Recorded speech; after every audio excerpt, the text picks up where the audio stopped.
13 दिन से ज्यादा बीत जाने के बाद भी अब मजदूर सुरंग के अंदर फंसे हुए हैं। मजदूरों को बाहर निकालने में नई नई दिक्कतें आ रही हैं। 10 मीटर की दूरी पर अमेरिकी ऑर्गर मशीन टूट गई, मतलब प्लान ए अब रोक दिया गया।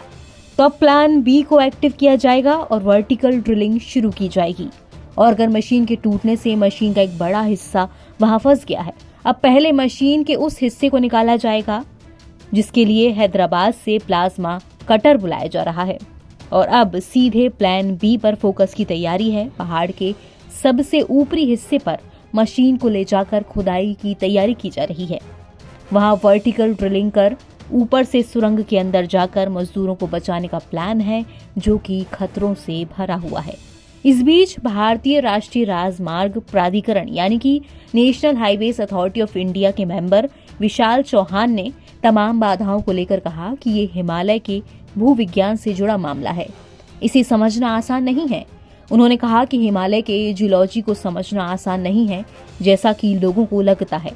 सरकार और प्राइवेट एजेंसियों की तमाम कोशिशों के बावजूद कितनी बाधाएं सामने आईं, कभी पत्थर, कभी सरिया और कभी मशीनों का फेल होना। एचटी की रिपोर्ट के मुताबिक एनडीएमए के मेंबर लेफ्टिनेंट जनरल सैयद अता हसनैन, उन्होंने बचाव काम में देरी को लेकर हिमालय को भी एक फैक्टर माना है। उन्होंने कहा कि हिमालय का भूविज्ञानिक सटीक विज्ञान नहीं है, हम लगातार इसके बारे में सीख रहे हैं।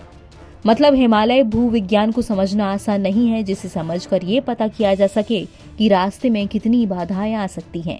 सैयद अता हसनैन ने ऑर्गर मशीन में खराबी आने के बाद 24 नवंबर को कहा था कि अब जमीन भेदने वाले रडार ने संकेत दिया है कि मशीन के रास्ते में 5 मीटर आगे तक कोई धातु की बाधा नहीं है, लेकिन अब इस रास्ते में ऑर्गर मशीन का हिस्सा ही फंस चुका है। उन्होंने आगे ये भी कहा था कि बचाव अभियान के पूरा होने के समय के बारे में अटकलें न लगाएं। लेकिन ये समझना भी यहाँ जरूरी है कि आखिर कैसे 25 नवंबर को मजदूरों के इतना करीब पहुंचने के बाद भी मशीन टूट गई। दरअसल 60 मीटर के हिस्से में से 47 मीटर तक ड्रिलिंग के जरिए पाइप डाला जा चुका था।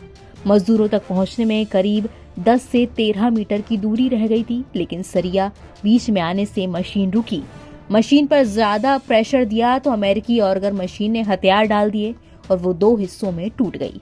एक हिस्सा निकाल दिया गया, लेकिन मजदूरों को निकालने के सबसे तेज इस रास्ते में मशीन का ही एक हिस्सा फंस गया है। मतलब अब ये नया रोड़ा बन गया है जो कि मशीन का ही हिस्सा है, जिसे निकालने के लिए हैदराबाद से प्लाज्मा कटर लाया जाएगा।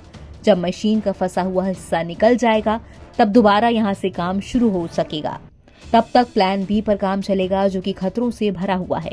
इसमें पहाड़ के ऊपर से खुदाई की जाएगी, एक बड़ा होल करके नीचे रेस्क्यू टीम जाएगी, लेकिन खुदाई के दौरान नीचे मलबा गिरने का बड़ा खतरा है और इसमें कितना वक्त लगेगा इसे लेकर भी कुछ कहा नहीं जा सकता है। बहरहाल उम्मीद यही है कि जल्द ही ऑर्गर मशीन के उस हिस्से को निकाल दिया जाए, ताकि बस इस 10 से 12 मीटर की दूरी को जल्द ही खत्म किया जा सके और मजदूरों को बाहर निकाला जा सके। एनबीटी ऑनलाइन की रिपोर्ट।